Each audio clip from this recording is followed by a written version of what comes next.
પક્ષીઓ માટે મોતના થાંભલા ઊભા કરાયા. ઉના પંથકમાં પવનચક્કીઓ ગામડે ગામડે શરૂ થઈ રહી છે, ત્યારે પર્યાવરણ પ્રેમીઓએ આક્રોશ વ્યક્ત કર્યો છે.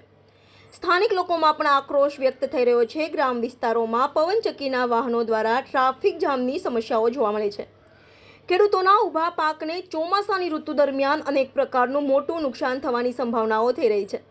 સ્થાનિક પ્રશાસન તંત્ર આ બાબતે વહેલી તકે જાગે અને ઉના તાલુકાના ગ્રામ્ય વિસ્તારના લોકોને પવનચક્કીના કારણે પડતી મુશ્કેલીઓ વહેલી તકે દૂર કરે એવી લોકોની માંગ છે. સંવાદદાતા સાગર ડાભી સાથે કેમેરામેન વિજય સોલંકી, દીવ મિરર ન્યૂઝ, ઉના. નમસ્કાર મિત્રો, હું ફિરોઝ ઈરાની આજે તમને એક નવી વાત કરવા આવ્યો છું. દીવ મિરર ન્યૂઝ જોતા રહો, સબસ્ક્રાઇબ કરવાનું ભૂલતા નહીં અને શેર કરવાનું પણ ભૂલતા નહીં. સત્યની સાથે જોડાતા રહો. નમસ્તે મિત્રો, હું છું ચાંદની પરમાર.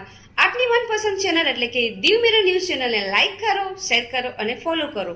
અને હા, તેમાં દરરોજ તાજા સમાચાર જોવાનું ભૂલશો નહીં. દીવ મિરર ન્યૂઝ દરરોજ લાઈવ અપડેટ. ગુજરાત રાજ્ય, દેશ, દુનિયાના તમામ બ્રેકિંગ સમાચારો નિહાળો દીવ મિરર ન્યૂઝ ચેનલ પર.